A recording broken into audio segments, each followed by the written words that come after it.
Welcome प्यारे बच्चों, कैसे हो आप सभी। मैं सुख कुमार यूपीएससी के इस फाउंडेशन बैच में आपका स्वागत करता हूं। लेसन नंबर 3 चल रहा है आपका। ठीक है, भारतीय भूगोल के अंतर्गत भारतीय मृदा, और इसका आज पार्ट 7 लेकर आए हैं आपके लिए। लास्ट लेक्चर में हम आपसे कुछ बातें कर रहे थे और बातें बीच में ही प्रयोग हो गई थी। कुछ लाभ हैं ऑनलाइन बैच के तो कुछ नुकसान भी हैं। ठीक है, कई बार बच्चों से बातें करते करते कोई टॉपिक चलता रहता है तो हम टाइम ज़्यादा भी दे देते हैं, लेकिन ऑनलाइन में क्या होता है, बच्चे सामने नहीं होते तो ये खामियाजा भी भुगतना पड़ता है। आज जैसे बारिश हो रही है तो आराम से बारिश में आप लेक्चर का मज़ा ले सकते हैं, लेकिन ऑफलाइन के बैच के बच्चे क्या हैं, आज का बैच वो चला ही नहीं है। ठीक है, तो बात चल रही थी आपसे लवणीय मृदा, बात चल रही थी आपसे लवणीय मृदा के विषय में। ठीक है, लवणीय मृदा क्या है इसी से हम बात कर रहे थे। और लवणीय मृदा में हमने देखा था कि लवणीय मृदा, भाई लवणीय मृदा कोई अलग से मृदा नहीं है, जो आपकी लैटराइट मृदा है।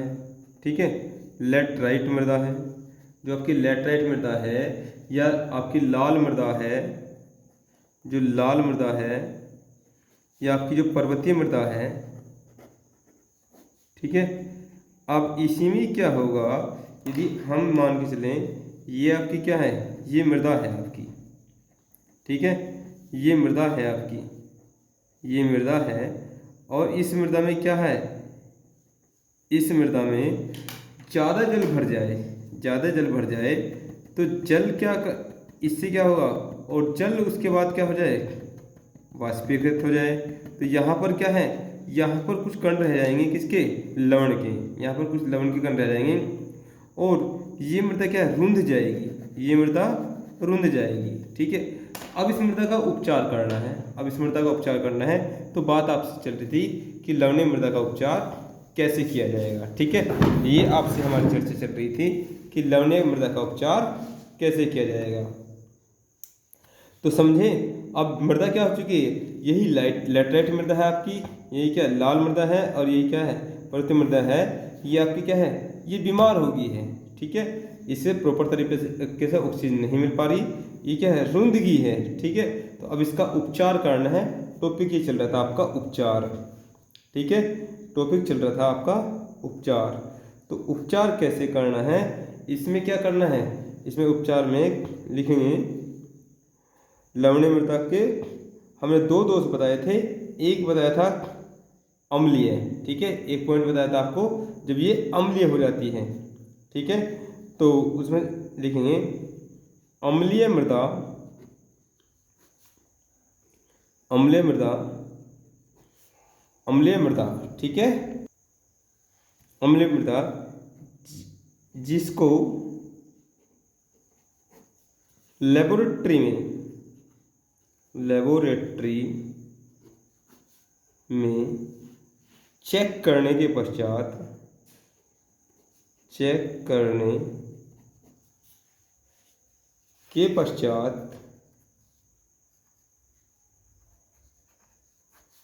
इसकी पीएच वैल्यू, इसकी पीएच वैल्यू 7 से 7.0 से कम, अर्थात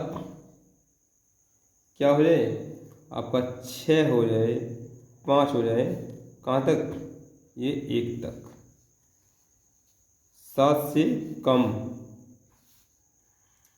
हो तो उसके उपचार हेतु, उपचार हेतु इसमें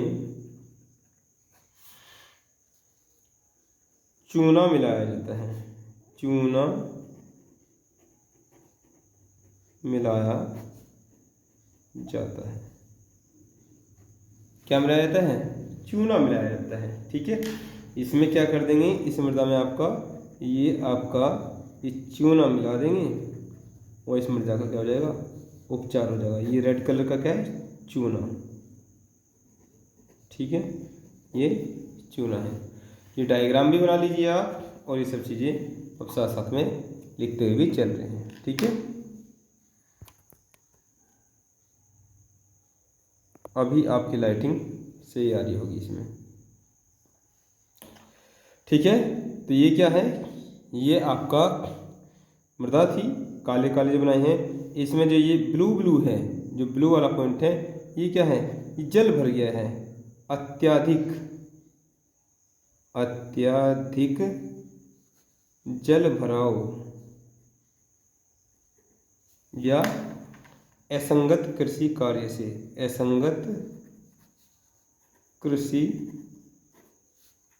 कार्य से ये इस प्रकार की मिट्टी हुई है। और ये डायग्राम जो बना है ये आपका अम्लीय मृदा का बना है। क्या है ये, अम्लीय मृदा, अम्लीय मृदा। ठीक है, तो बना लीजिए या स्क्रीनशॉट आप ले लीजिए इस चीज़ का। ठीक है, ठीक है, मिलाया जाता है जिससे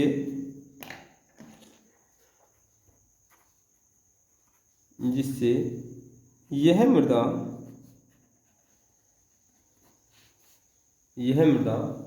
बागानी फसलों के लिए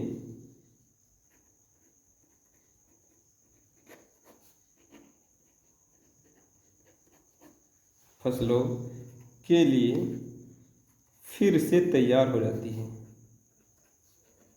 फिर से तैयार हो जाती है। ठीक है, अब बात रही यदि क्षारीय मृदा की बात करेंगे, सेकंड टॉपिक डालेंगे क्षारीय मृदा। क्षारीय मृदा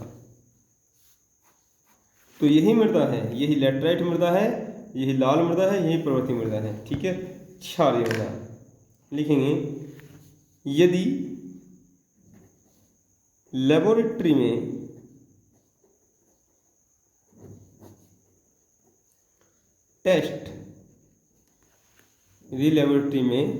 टेस्ट कराने के पश्चात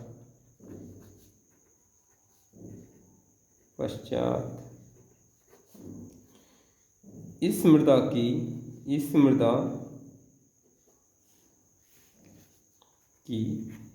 पीएच वैल्यू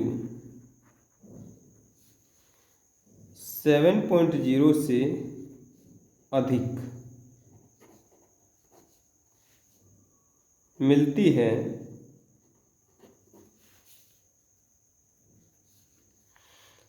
तो इसे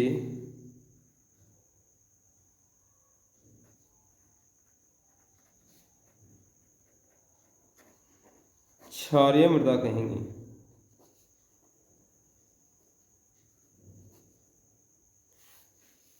ठीक है, अब इसका उपचार लिख लो। उपचार, इसका उपचार, इसमें आप जिप्सम मिला के इसको ठीक कर दोगे। ठीक है, डायग्राम बनाना चाहो तो बना लो। भाई ये क्या है,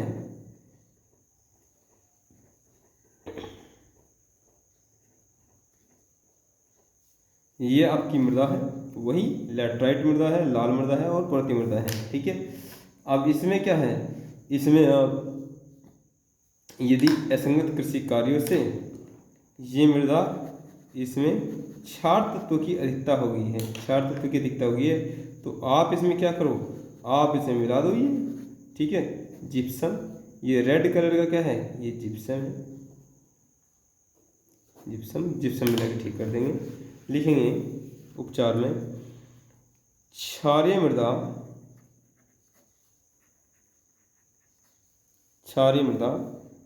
के उपचार हेतु इसमें जिप्सम मिलाया जाता है, जिप्सम मिलाया जाता है। ठीक है, तो ये रहा आपका लवणीय मृदा का पूरा टॉपिक।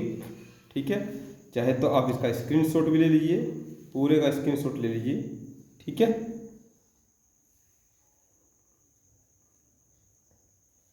क्लियर। ठीक है, जल्दी से स्क्रीनशॉट लीजिए। अब एक नए चैप्टर की तरफ जो मृदा से संबंधित ही है उसकी हम बात करेंगे, आपकी एक नए चैप्टर की तरफ।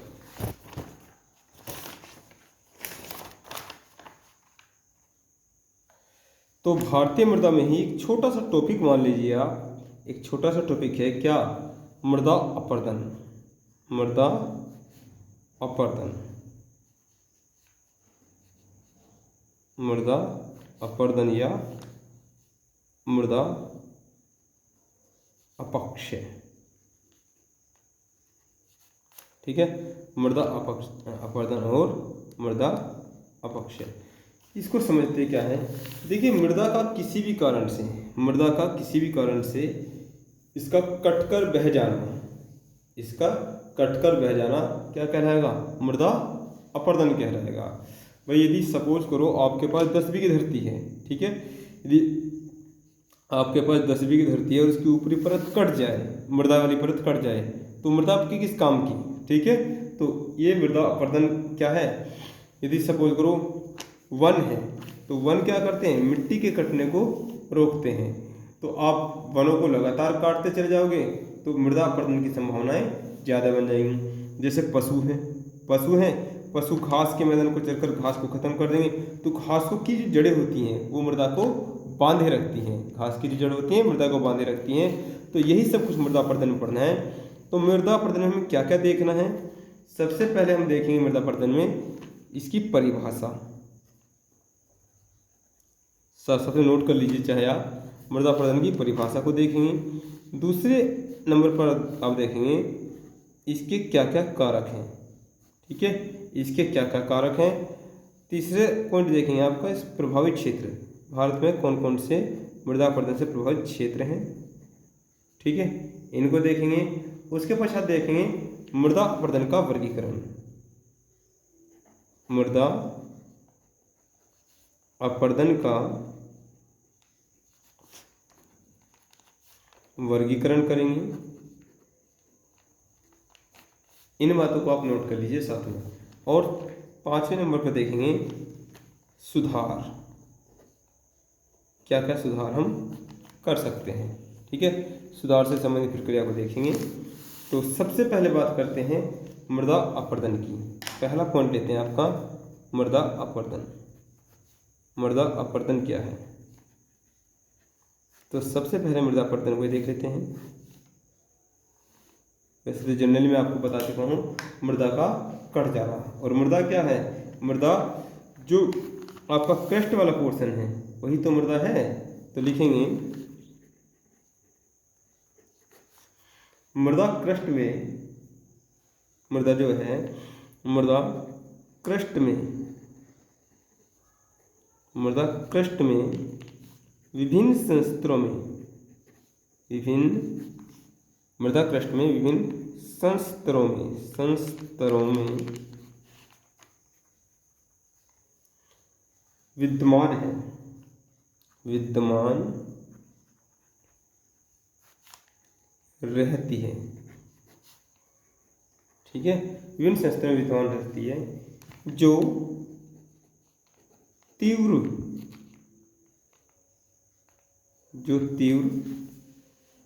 ठीक है, जो तीव्र जल वेग, वायु वेग,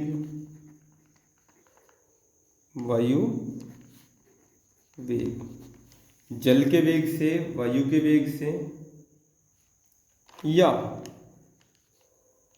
अन्य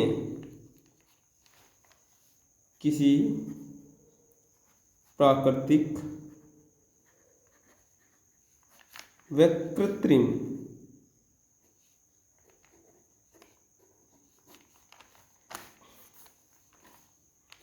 कारणों से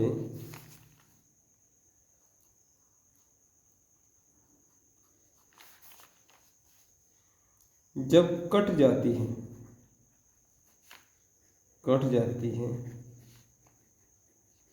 तो इसे मृदा अपरदन कहेंगे। अरे सीधे सीधे बात है, खुद कह रहा है अपरदन, यानी कि जो ये पर्दा है, अरे यही तो थी, ये आपकी क्या थी, ये हमने बताया था ये जो टोटल पृथ्वी है, ये पूरी पृथ्वी है, ये आपको हमने 3 पार्टों में बताया था। ठीक है, तो ये ऊपर का जो भाग है, जो ऊपर का भाग है ये क्रस्ट है, ये क्या है, क्रस्ट है। और जो भी पेड़ पौधे हैं, जो भी पेड़ पौधे हैं या मानवीय क्रियाकलाप है, वो सब यहीं तो हो रहा है, वो सब यहीं तो हो रहा है सब कुछ। तो ये क्या है, ये हमने आपको 4 पार्ट में बताई थी, 1 पार्ट, 2 पार्ट और ये आपका तीसरा और चौथा पार्ट। लाल पेन से ले लीजिए, ये तीसरा और चौथा पार्ट। अरे इसी को ऐसे बनाया था ना, अब भूल बदल जाते हो। मैं इसी पोर्शन को ऐसे दिखाया था, 1 2 3, 1 2 3 4। तो इसको ए संस्तर कहा था, इसको बी कहा था, इसको सी कहा था, इसको टी कहा था। तो जो मानवीय क्रियाकलाप हैं वो यही तो हो रहे हैं। अब यही वाला पोर्शन क्या है, ये वाला पोर्शन बह जाए, जिसमें पेड़ पौधों की जड़ें होती हैं, तो क्या है, तो इसे कहेंगे ये पर्दा हट जाना, यानी कि ये वाला पर्दा हट जाना, अपर्दित हो जाना, मृदा अपर्दन। ठीक है, ये क्या कहलाएगा, मृदा अपर्दन कहेंगे। ठीक है, मृदा अपर्दन कहेंगे। तो क्या अब ये भूमि किसी काम की रह जाएगी, तो भूमि में उर्वरा शक्ति नहीं की रहेगी। भाई मृदा में ही तो क्या होता है, मृदा में तो पेड़ पौधों के वृद्धि और विकास के लिए कार्य होता है। तो जिससे लिखेंगे, जिसके कटाव से मृदा की उर्वरकता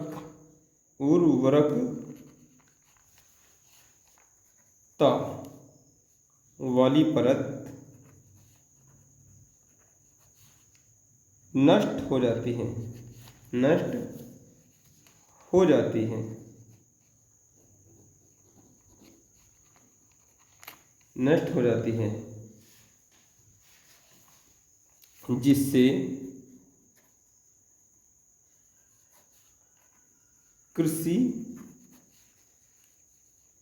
कार्य व्यापक स्तर पर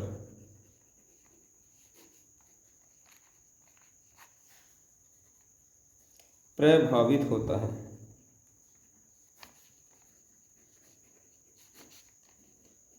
व्यापक स्तर पर प्रभावित होता है। मृदा की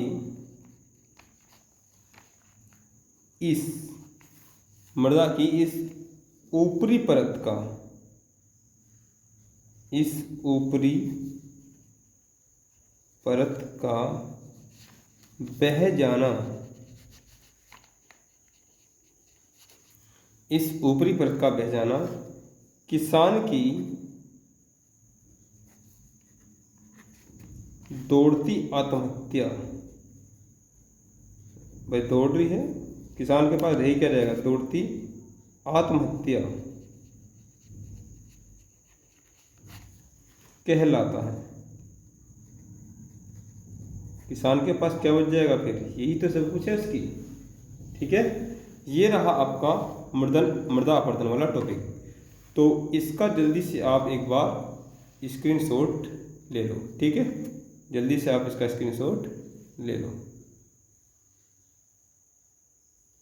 ठीक है, अब बात करते हैं सेकंड पॉइंट की, क्या क्या कारक हैं मृदा अपर्दन के कारक। टॉपिक बदलेंगे, मृदा अपर्दन के कारक। मिट्टी वाला लास्ट टॉपिक चल रहा है आपका, ये मृदा अपर्दन के कारक। ठीक है, ये मिट्टी चैप्टर आज हम समाप्त कर देंगे। तो मृदा अपर्दन के क्या क्या कारक हैं, यदि वनों को काटोगे आप, ठीक है, अत्याधिक यदि पशु ज़्यादा चलेंगे तो घास को समाप्त कर देंगे, और क्या है, मिट्टी का कटाव होने की संभावना पूरी हो जाएगी। तो और यदि सपोज करो मिट्टी को आप खोदोगे, तो मिट्टी यदि अवैध खनन करते हो या झूम कृषि, तो समझेंगे सारी चीज़ों को क्या होता है झूम कृषि। पहले इस बात को लिख लेते हैं, मृदा अपर्दन के कारक। तो लिखेंगे मृदा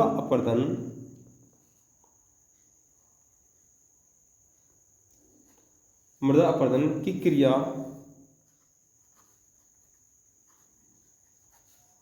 के कारण संपूर्ण कृषि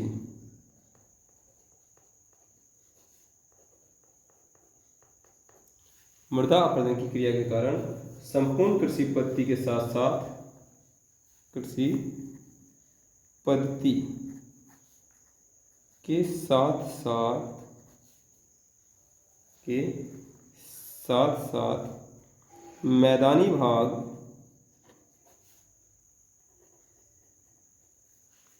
भी प्रभावित होता है।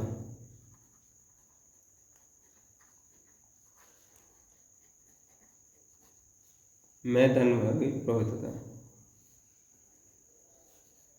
जिसके निम्नलिखित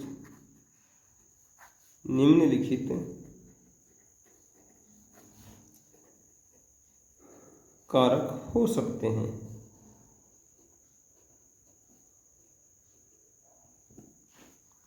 नंबर 1, वनों का कटना।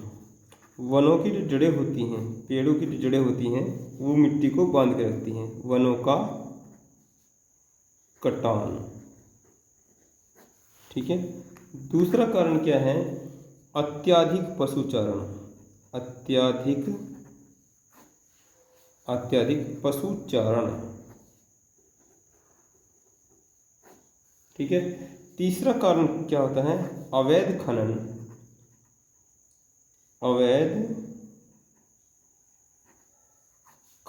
अब ये अवैध खनन क्या है? यदि सपोज करो आप कोयला निकाल रहे हो और कोयले की सीमा है कि भाई इस सीमा तक क्या है भाई, ये सीधा मैं आपको क्लियर बताऊं, ये आप भूमि की ऊपरी परत में से आप क्या है, ये सबसे डाउन वाला पोर्शन क्या है? क्या बताया था मैंने आपको? ये डाउन वाला पोर्शन मैंने बताया था, इसको बेड ऑफ रॉक कहते हैं, ठीक है। अब यहाँ से कोयला आप निकालते जा रहे हैं, कोयला निकालते। अब ये बिल्कुल लास्ट वाला पॉइंट बन गया। तो गवर्नमेंट ने क्या कर रखा है? गवर्नमेंट ने बोल रखा है कि आप इतने मीटर तक ही नीचे डगिंग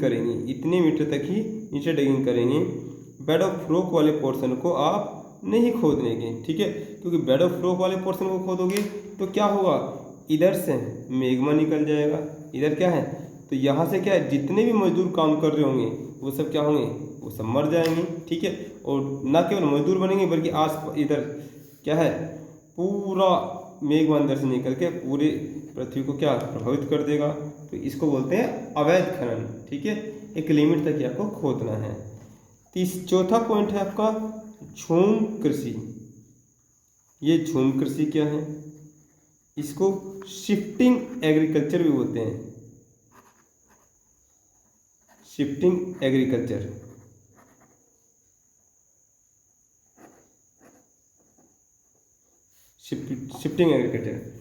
देखिए क्या है भाई, यदि सपोज करो यहाँ ये आदि मानव जो होते हैं, जो आदिवासी होते हैं, ये क्या करते हैं, वनों को आग लगा देते हैं। भाई यहाँ पर यदि पेड़ है और यहाँ झाड़झंगाड़ खड़े हैं, ये क्या करेंगे, ये इसको यहाँ आग लगाएंगे, इसको काट पीट के क्या करेंगे, इस समतल भूमि बना देंगे, बिल्कुल समतल भूमि बना देंगे, ठीक है। समतल भूमि बना देंगे और यहाँ अपना कृषि कार्य स्टार्ट कर देंगे। लेकिन जैसे ये भूमि ऊसर हो जाएगी, ये शिफ्ट कर देंगे कहीं और, भूमि ऊसर हो जाएगी, ये शिफ्ट कर देंगे कहीं और ये क्या है, ये यहाँ का जो है, यहाँ वन जो थे, जो वनों की जड़ों ने मिट्टी को बांध के रख रखा था, तो वो तो क्या हो गया, पूरा मृदा, जैसी वर्षा आएगी ये मिट्टी कट जाएगी। तो मृदा अपरदन के कारकों में झूम कृषि भी एक कारक बनता है, ठीक है। तो ये रहे मृदा अपरदन के कारक। अब बात करते हैं नेक्स्ट पॉइंट की, कौन कौन से प्रभावित क्षेत्र हैं, ठीक है। अब मृदा से कौन कौन से प्रभावित क्षेत्र हैं, ठीक है। तो सबसे पहले हम एक टॉपिक डालेंगे, मृदा प्रभावित क्षेत्र। ठीक है, मृदा अपरदन से, मृदा अपरदन से प्रभावित क्षेत्र। ठीक है, कौन कौन से क्षेत्र प्रभावित हैं? तो एक रफली मैप बनाइए आप, एक रफली मैप बनाइए और उसमें आपको मेंशन करना है। ये कार्य आप खुद करेंगे, ये कार्य आपका होमवर्क हो जाएगा और एक छोटा सा इसी से एक टेस्ट भी हो जाएगा आपका। ठीक है, तो सबसे पहले नोट कर लेते हैं। तो लिखेंगे मृदा अपरदन से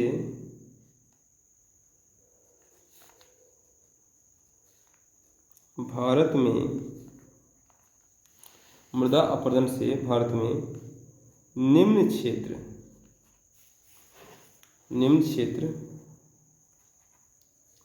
प्रभावित हैं।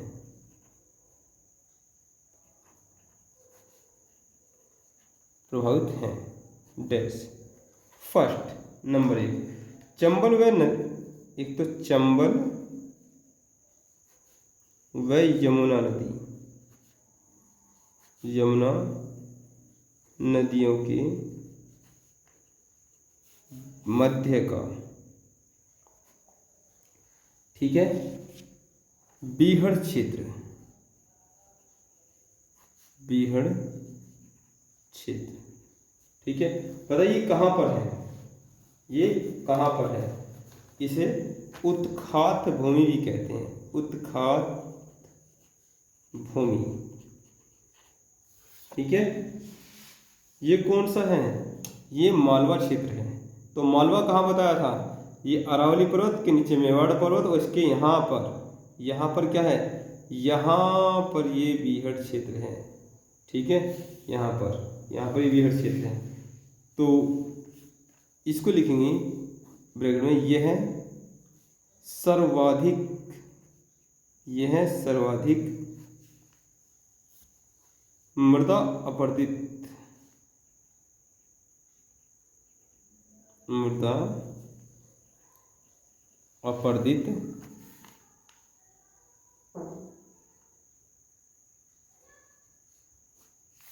क्षेत्र है।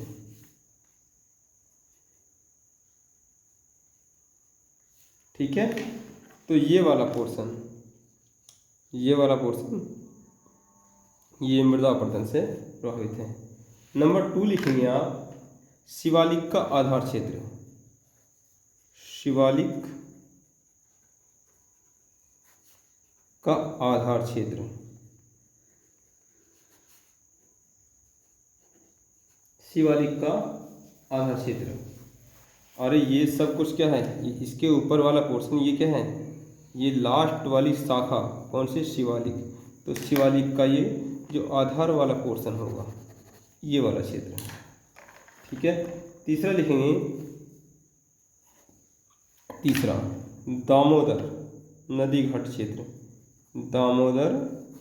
ठीक है, तीसरा है दामोदर व महानदी, महानदी के मध्य,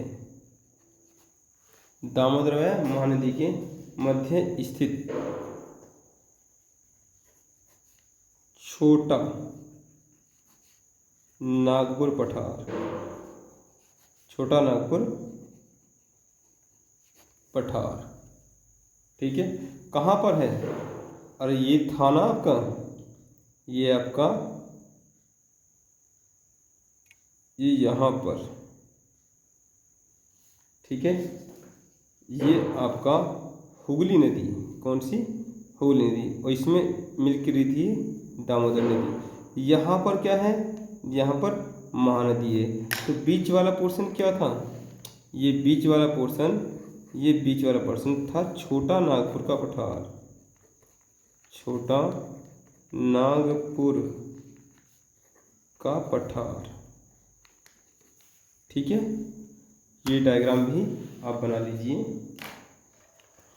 तीसरा पोर्शन था चौथा चौथा पोर्शन है आपका कौन सा, ये आपका काठियावाड़ क्षेत्र, काठियावाड़ क्षेत्र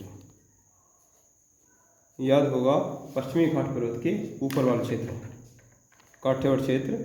डैश लगा लिखेंगे ताप्ती व साबरमती,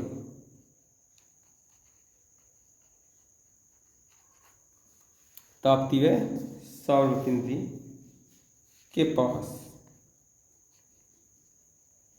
ठीक है। पांचवा पॉइंट लिखेंगे कोंकण क्षेत्र, कोंकण क्षेत्र, ठीक है। पांचवा कोंकण क्षेत्र, तो ये कौन सा हो जाएगा, महाराष्ट्र, महाराष्ट्र का तटीय, का तटीय लावा मृदा, लावा मृदा क्षेत्र, ठीक है। तो ये रहा आपका मृदा प्रभावित क्षेत्र। ये कौन सा होगा यहाँ नक्शे में, ये आपका क्या है, यदि हम बात करेंगे ये कोंकण क्षेत्र है, और ये वाला पोर्शन, ये वाला पोर्शन क्या है, ये आपका हो गया पश्चिमी घाट पर्वत, ठीक है। ये क्या है, ये पोर्शन, ये कोंकण क्षेत्र, कोंकण क्षेत्र, और ये हो गया काठियावाड़ क्षेत्र ऊपर वाला, ये काठियावाड़ क्षेत्र हो गया, काठियावाड़ क्षेत्र। यहीं पे ताप्ती नदी है, ठीक है, ताप्ती, और इधर साबरमती इसी में आकर मिलती है। तो ये रहा सबसे ज़्यादा मृदा प्रभावित क्षेत्र। आप इसका भी एक बार स्क्रीनशॉट ले लीजिए। अब लास्ट टॉपिक की तरफ बढ़ते हैं कि लास्ट में सेकंड आइटम, इसका क्लासिफिकेशन कर लेते हैं। टॉपिक डालते हैं इसका, मृदा अपरदन का क्रमिक वर्णन, मृदा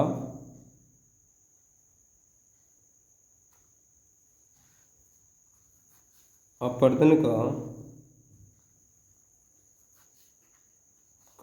क्रमिक वर्णन, ठीक है। इसका क्या क्या अपरदन है, तो लिखेंगे चूंकि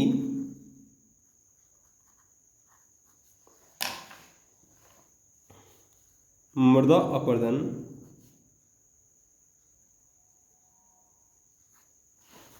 भिन्न भिन्न कारणों से, भिन्न भिन्न कारकों,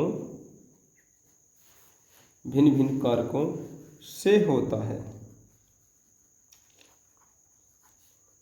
से होता है। इसलिए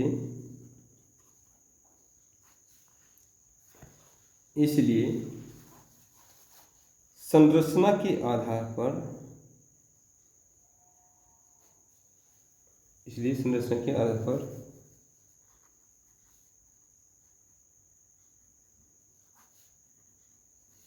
इसे निम्न क्रमिक भागों में बांटकर देखा जा सकता है।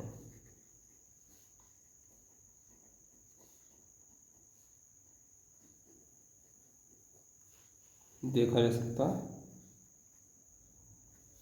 है, ठीक है। नंबर एक आपका ये हो जाएगा असफाल अपरदन, असफाल अपरदन, ठीक है, असफाल अपरदन। दूसरा क्या हो जाएगा आपका परत अपरदन, सेकंड है परत अपरदन, परत अपरदन। तीसरा है आपका रिल अपरदन, रिल अपरदन। चौथा है आपका अवनालिका अपरदन, अवनालिका अपरदन, ठीक है। और पांचवा है आपका धारा चैनल अपरदन, धारा चैनल अपवर्तन। आइए अब क्रम से इनके बारे में जानते हैं कि क्या है असफल अपवर्तन। ठीक है, तो पहला देखिए असफल अपवर्तन क्या है। जो वृक्ष होते हैं, तो वृक्ष जो होते हैं, जो आपके वृक्ष हैं, तो जब बरसात होती है, तो इनकी जो पत्तियां हैं, तो इनकी पत्तियों पे क्या है, जब जल गिरता है तो ये जो जमीन वाला भाग है, यहाँ गड्ढे हो जाते हैं। यहाँ क्या हो जाते हैं, गड्ढे से हो जाते हैं। तो इन गड्ढों को जो मिट्टी कटाव होता है वो है असफल अपवर्तन। तो लिखेंगे नंबर 1 असफल अपवर्तन।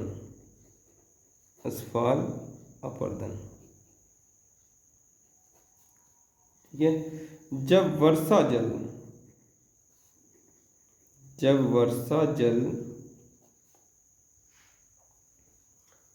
पेड़ों की पत्तियों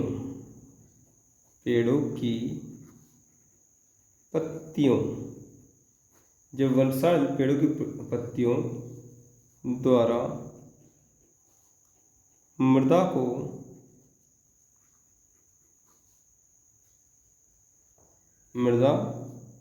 को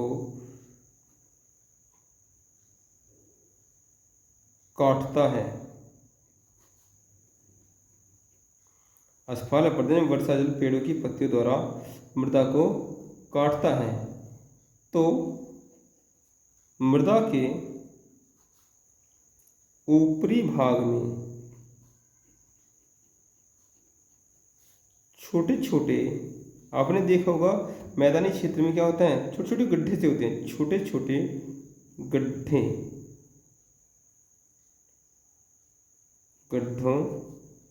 गड्ढों के रूप में असंख्य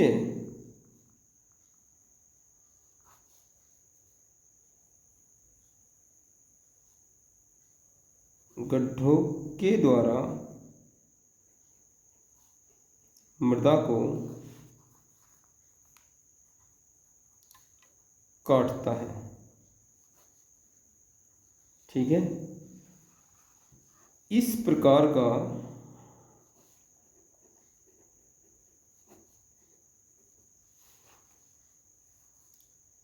अपवर्तन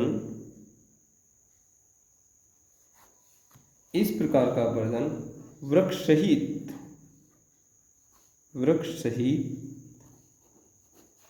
घास मैदानों में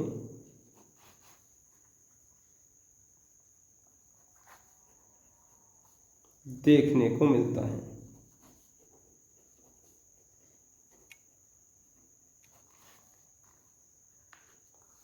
ठीक है, वृक्ष सहित घास मैदानों में देखने को मिलता है।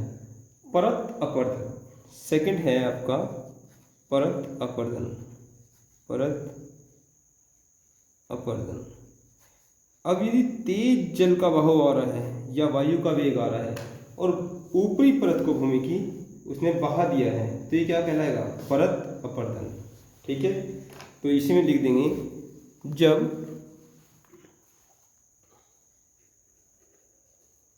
तीव्र जल या वायु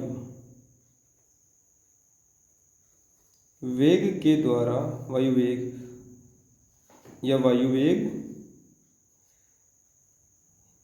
या अन्य कृत्रिम और प्राकृतिक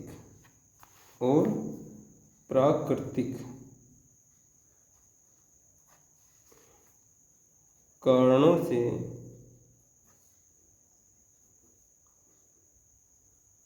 मृदा की ऊपरी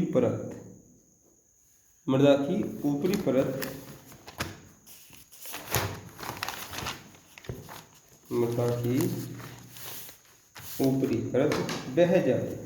क्या हो जाए, बह जाए। अब कैसे बह सकती है, तो अच्छा ठीक है, चलो जल के वेग से बहेगी, बाढ़ में बहेगी और आपका वायु के वेग से राजस्थान क्षेत्र में बहेगी। लेकिन प्राकृतिक कारण और क्या हो सकते हैं या कृत्रिम कारण और क्या हो सकते हैं, जैसे ज्वालामुखी। ठीक है, ज्वालामुखी से जब गैसें निकलती हैं तो एक गैस निकलती है सल्फर डाइऑक्साइड। ठीक है, पहले इसको लिख लीजिए, ऊपरी परत बह जाए, बह जाए तो इसे परत अपरदन कहेंगे, परत अपरदन कहेंगे। ये क्या हुआ, परत अपरदन। अब क्या हो रहा है, जो सल्फर डाइऑक्साइड गैस है तो जब निकलेगी ज्वालामुखी क्रिया से तो क्या करेगा वो, ये मान के चलिए यदि आपकी 10 बीघी धरती है तो आपकी धरती पर गिरेगी तो इतना कोई छोटी सी गोली के समान, बंदूक की गोली के समान तो निकलेगी नहीं। वो क्या है, कम से कम आपका ये मान लीजिए इतना बड़ा आपका घर है, इसके बराबर गोला निकलेगा सल्फर डाइऑक्साइड का, और वो क्या है ऊपरी परत को सीधा बहा कर ले जाएगा, यानी कि मृदा की आपकी 10 बीघे की धरती को क्या खड्डे के रूप में कन्वर्ट कर देगा। ठीक है, तो ये है आपका परत अपरदन। अब बात करते हैं आपका रिल अपरदन। रिल अपरदन, रिल अपरदन क्या होता है, यदि आपका क्या है, यदि आपका एक खेत है, यदि खेत है, ठीक है, ये आपका खेत है और इसमें खेत में क्या है, खेत में आपका इस प्रकार से कोई मिट्टी कटाव हो गया। ठीक है, इस प्रकार से मिट्टी कटाव हो गया, ये छोटी छोटी नालियाँ सी बनी हुई है और ये आपकी फसल थी, ये फसल थी और ये मिट्टी क्या है, मिट्टी कटकर बह गई है। यहाँ भी फसल है,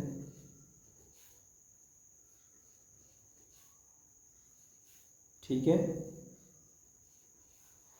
ये आपकी फसल हो रही है और ये मिट्टी कट के बह गई है, तो ये क्या करेगा, रिल अपरदन। अब इसमें क्या हो रहा है, यदि यही चीज़ क्या है, यही चीज़ बहुत बड़ी मात्रा में, बहुत बड़ी मात्रा में क्या है, आपके खेत को अपरदित कर देती है, तो ये अवनालिका अपरदन है, जैसे कि मालवा के पठार पर आपको देखने को मिलता है। और इसका क्या होता है, ये इस प्रकार से बीहड़ खंड के रूप में, ठीक है, बीहड़ खंड के रूप में आपको क्या करती है, मिट्टी को बहा देती है। तो यहाँ से मालवा, आपने सुना होगा डाकू वीरप्पन, ठीक है, ये मालवा पठार का मैंने आपको चित्र बनाया, मालवा पठार। तो मालवा पठार पर इस प्रकार के डिजाइन देखने को मिलते हैं, क्या है, इसे बोलते हैं अवनालिका अपरदन। ये क्या है आपका, अवनालिका अपरदन, अवनालिका अपरदन। तो यहाँ पर क्या है, इसे बीहड़ खंड भी बोलते हैं, बीहड़ खंड, बीहड़ खंड भी बोलते हैं। यहाँ पर क्या है, डाकू वीरप्पन, यहाँ उस पर क्या है, घोड़े से इधर को निकल गया, इधर को निकल गया, अब जीप आ रही है, पुलिस की जीप, तो उसको पकड़ने में क्या थी, असफल थी, तो इसे बीहड़ खंड भी बोलते हैं। ठीक है, घोड़ा आराम से इसमें चल सकता है, बहुत, ये तो छोटी नालियाँ हैं लेकिन क्या है, ये बहुत गहरी और लंबी लंबी नालियाँ हैं, पहाड़ों को बीच में काट के ऐसा अपरदित कर दिया है। ठीक है, इसे बोलते हैं रिल अपरदन। तो लिख लेंगे इसे, इसमें लिखेंगे रिल अपरदन में, जब मृदा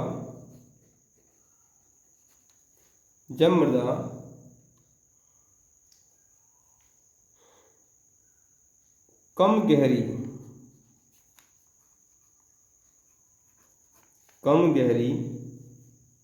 छोटी छोटी नालियों की भांति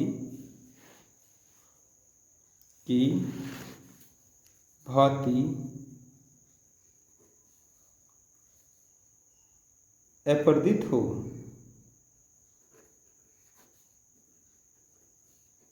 तो इसे रिल अपरदन कहते हैं, रिल अपरदन कहते हैं। परंतु जब यह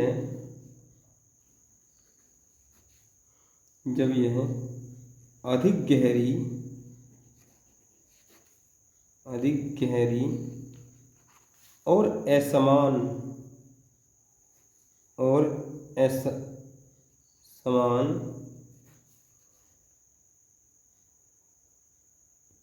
भागों में कटकर बहती है,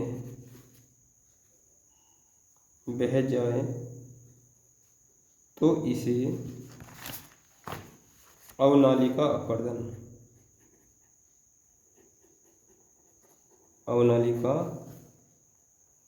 अपरदन कहेंगे। क्या कहेंगे?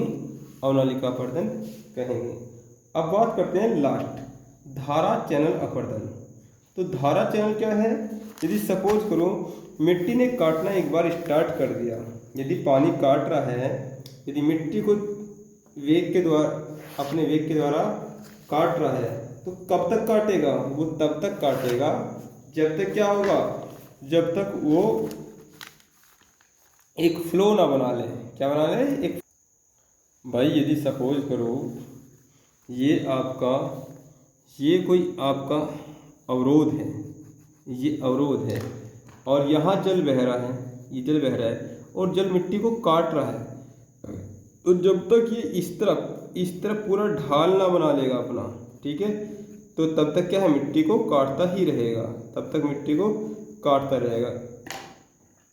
तो इस प्रकार के जो आपका अपरदन रहता है वो क्या है? धारा चैनल अपरदन। तो हेडिंग डालेंगे धारा चैनल अपरदन। तो हमने बताया यदि सपोज करो ये मिट्टी है और ये जल है, इसको काट रहा है, तो ये तब तक काटेगा जब तक इस तरफ को ढाल नहीं बना लेगा, ठीक है। तो लिख लेंगे इस बात को। इस प्रकार के अपरदन में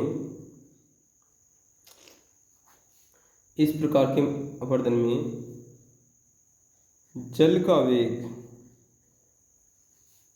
का वेग मृदा को तब तक काटता है जब तक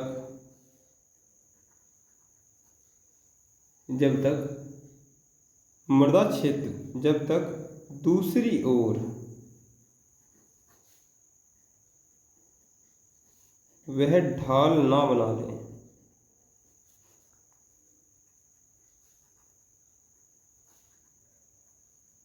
ठीक है।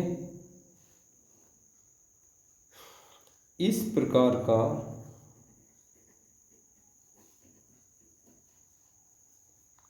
अपरदन मुख्य रूप से पर्वतीय क्षेत्रों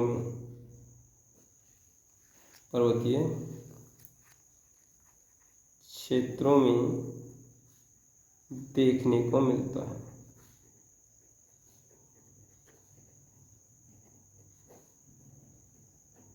ठीक है, पर्वतीय क्षेत्र में देखने को मिलता है। अब लास्ट पॉइंट पे बात करेंगे आपका मृदा अपरदन की रोकथाम। मृदा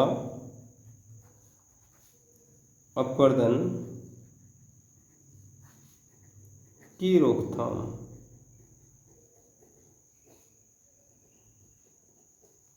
क्या है मृदा अपरदन की रोकथाम? कैसे हम इसे रोक सकते हैं? तो क्या करेंगे?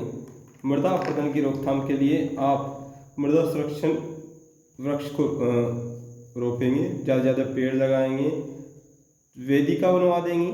ठीक है, चारों ओर वेदिका बनवा देंगे। और जो भी तकनीकी ऐसी होगी, कम से कम पशुचारण करेंगे, तो जो आपको बताया है उसी चीज़ का क्या है, उसी का यूज कर लेंगे। अब यदि सपोज करो आपका मृदा सुधार की बात है, तो इसमें मृदा को सुधार कैसे कर सकते हैं?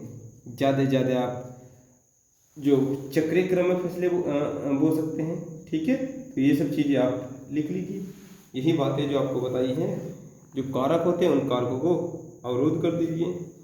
तो लिखेंगे मृदा अपरदन की रोकथाम हेतु, मृदा अपरदन की रोकथाम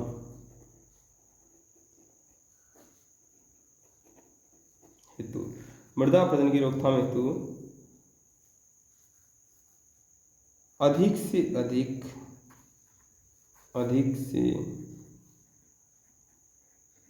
अधिक वृक्षारोपण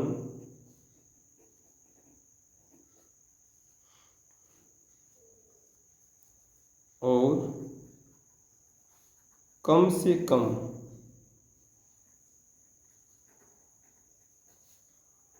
वनों का कटाव करना होगा।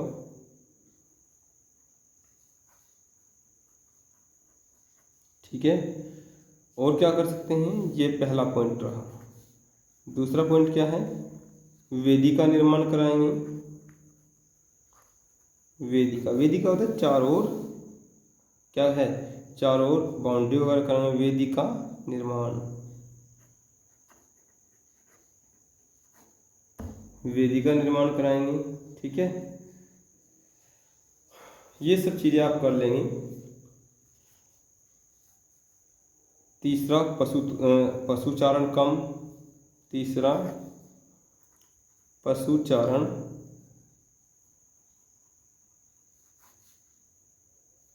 कम, और चौथा क्या है, भारत सरकार के दिशा निर्देशानुसार